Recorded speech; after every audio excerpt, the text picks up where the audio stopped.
Hi, and welcome to the show. Subscribe at kevinmd.com/podcast and get CME for this episode by clicking on the CME link in the show notes. Today, we welcome Bruce Davidson. He's a pulmonary and critical care physician. Today's KevinMD article is titled Restoring Professionalism in Healthcare, How 8-Hour Shifts and Direct Payments Could Make a Difference. Bruce, welcome to the show. Thanks very much for having me, Dr. Poe. So we'll get into your article in a little bit, but just first briefly share your story and journey to where you are today. I do pulmonary critical care and a lot of thrombosis. And I grew up in the Philadelphia area. I was trained. I did Haverford College, Temple Medical School, and I did my training, which had a big impact on me at the University of Texas Southwestern in Dallas. At the time, all the training was at Parkland Hospital, big county hospital, and the Dallas VA. And they had terrific faculty, and we did a lot of work, and they were very strong on defining what our job was. For medicine, the three highest priorities, which are at the end of my article, are first, relieve pain and breathlessness. Second, prevent disability. Third, postpone death. And they also said the simplest way to practice is also the very best. You treat everyone the same, the way you'd want to be treated. And they're pretty strict. And all of us who came through that program, I think, were affected, were trained. So when people talk to me about what my passion is in medicine, I don't have passion in medicine. I have passion for some women and certain other things. What I do in medicine is training. All right. So this leads into your KevinMD article. It is titled Restoring Professionalism in Healthcare, How 8-Hour Shifts and Direct Payments Could Make a Difference. So Bruce, tell us what your article is about. Working in ICUs recently, I have noticed an awful change there in terms of how the nurses work. We have excellent nurses still. And during my training and for so many years, up to the year 2000, nurses worked 8-hour shifts. They worked hard. They were smart. After all, they have to do all this physical labor, lifting patients up, moving them around. Now they have to prone them if they're in respiratory failure. And then they'd come and point things, ask you about things. They'd have to act on things. They'd say, nobody ordered this test and it's time to repeat it. And you'd have to do that.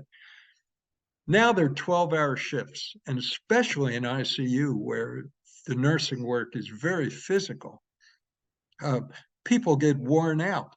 There's no one else in the world routinely doing 12-hour shifts, especially if they involve physical and intellectual labor. So the effect it's had on the nurses I've seen who've been excellent but worked hard to find some other role in the profession or some other role entirely is they're tired. They get home at the end of the day. They're not going to cook dinner and help their kids with the homework. So you've moved that whole group of people in that family raising age out of the profession in many instances. And it's been replaced with people who are a different kind of person. Some of us can play sports for a while, but we need a break. There's the rare individual who can run a marathon and just blow off all the aches and pains along the way. And we have far too many of them now in the field.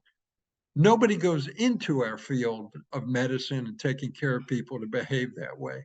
But that's what's happened to a lot of nurses. And so many have told me that's why they've left, because they can't sustain it. And of course, we have shortages all over.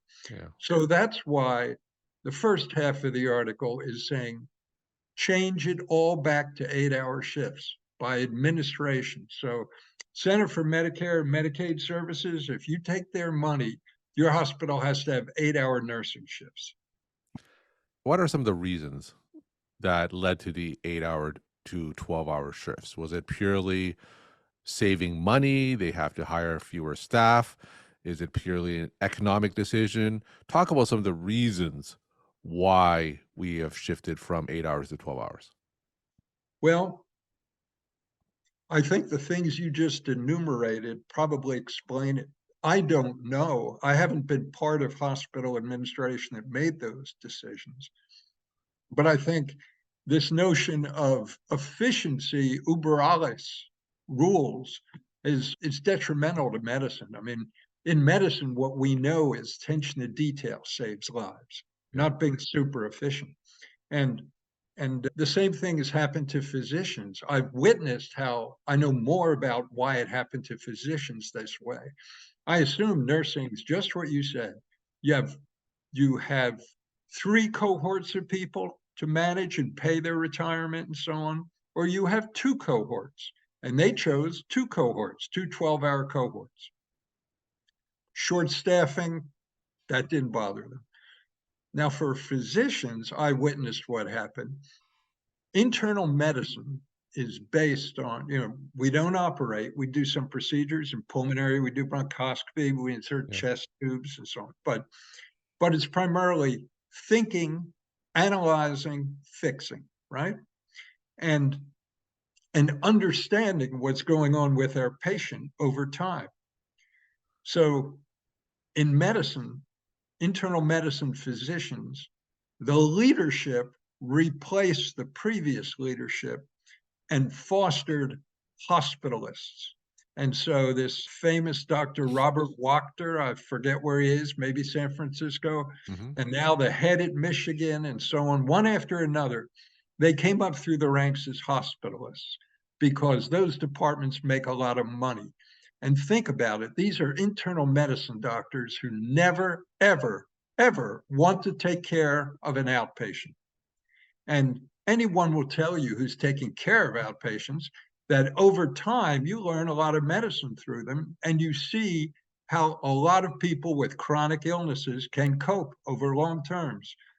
COPD, bad asthma, pulmonary fibrosis that you've been able to arrest, or sarcoid that injured their lung. That's in my specialty. But in every specialty, hell, surgeons see outpatients. They follow them over time. They see them to decide if they're going to operate on them. But we have this group of internists now who will never see outpatients. And as a consequence, the American College of Physicians, which has been an internist group, prestigious Mm-hmm. for a long time, well, it's now dominated by hospitalists, and the pay of the leadership is all pro-hospitalist. And one of their recent newsletters was entitled The Endless War Against Readmissions. In other words, patients who need to be readmitted because they're not repaired properly, or because we haven't optimized how to take care of them, or figured out how to tell them where the end of the line is. It's a war against them. And that's the American College of Physicians saying that. And within that article, it was recommended that to stop these people coming, sick people, our patients, coming back to the emergency department, you should get them to sign a form that says they're finished, they won't come back. So, I mean, that is what's happened to medicine. And I think in both instances, uh, changing shifts in medicine, in hospitals, you'll need some people covering from 5 p.m. to 7 in the morning. So, and we've always had that. And so you hire people to do that. But during the day, having hospitalists and cutting the numbers of hospitalists who have to round on the floors and take hits from the ER, it's just become nuts. And it's fostered by these chairs of internal medicine who we need to replace. So, talk about the effect on patients. And you mentioned that healthcare professionals save lives with attention to detail. So, tell us how these changes, whether it's the 12-hour nursing shifts or the focus on inpatient hospitalists, how, in your opinion, has that impacted patient care?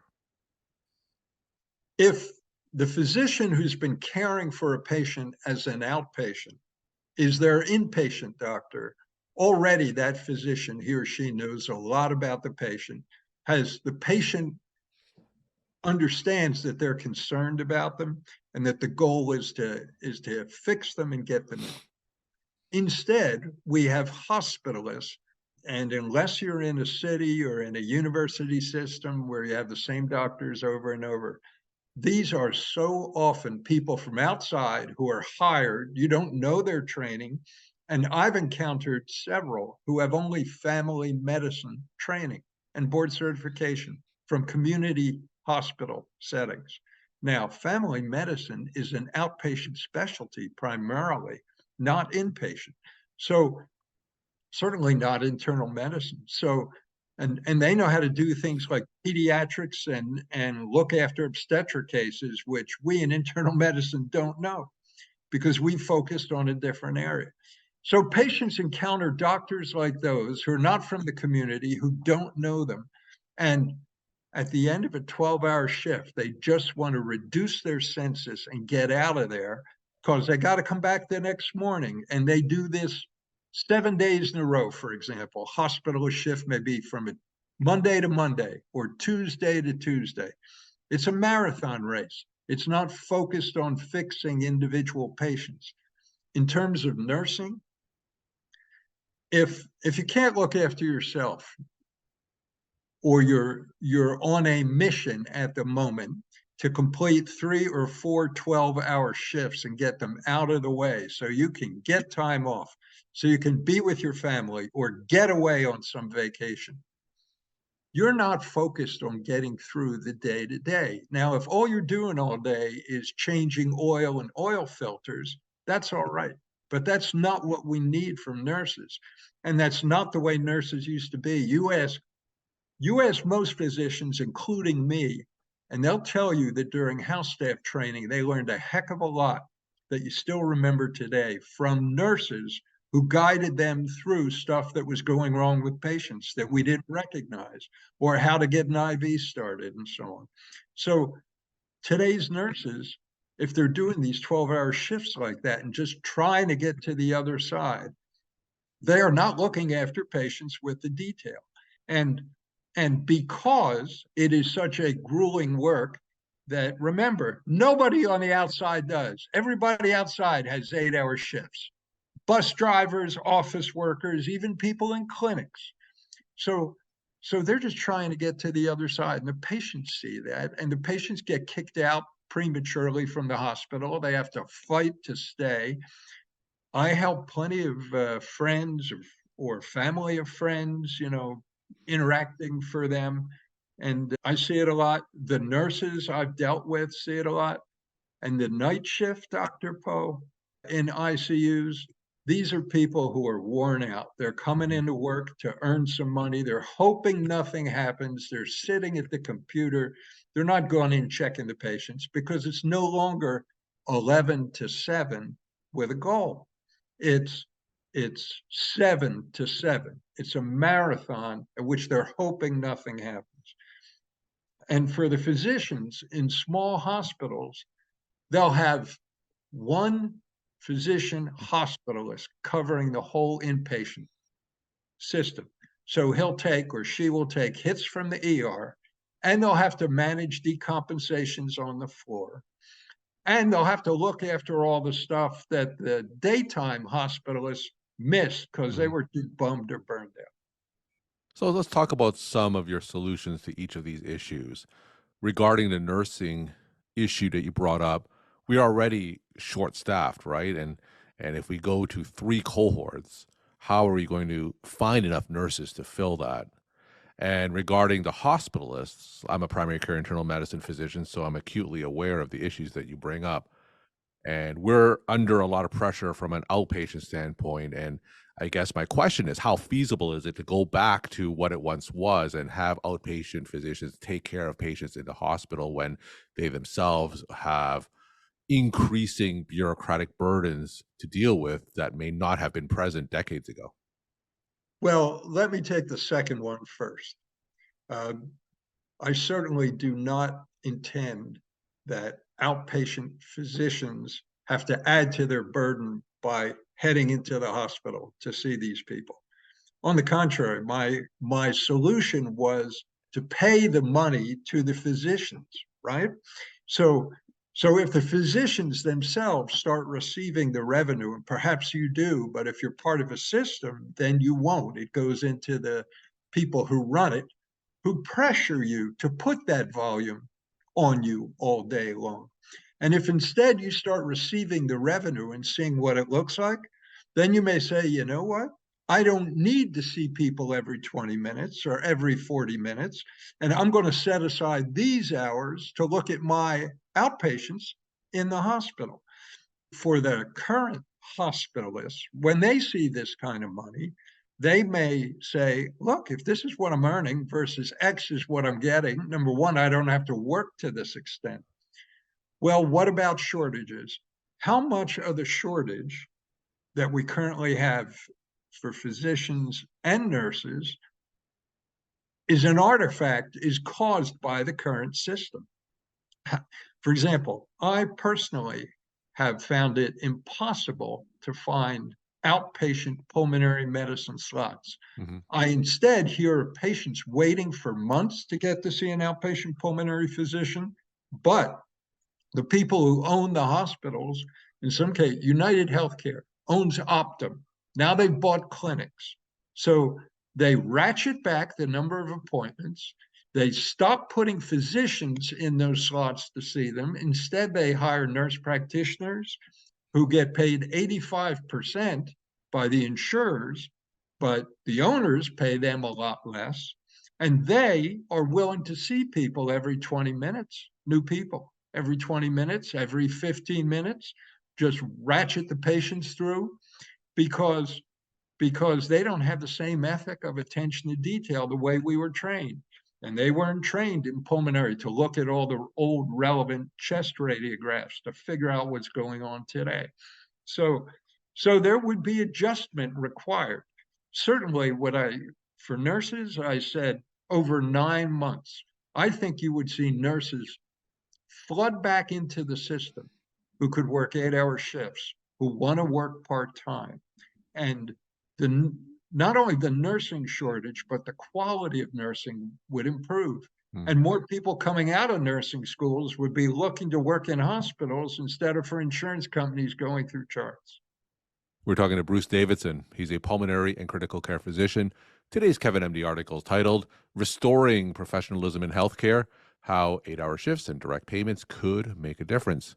Bruce, let's end with some of your take-home messages that you would like to leave with the KevinMD audience.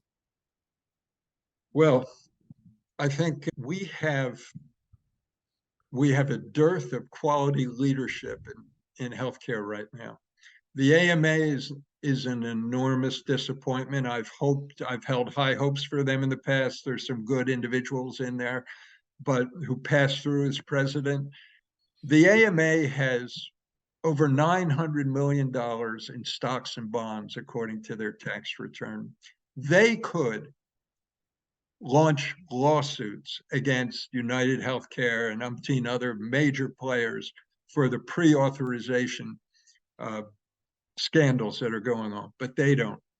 Same problem with the American College of Physicians. I've already mentioned how they've endorsed hospitalists and systems and their high payment.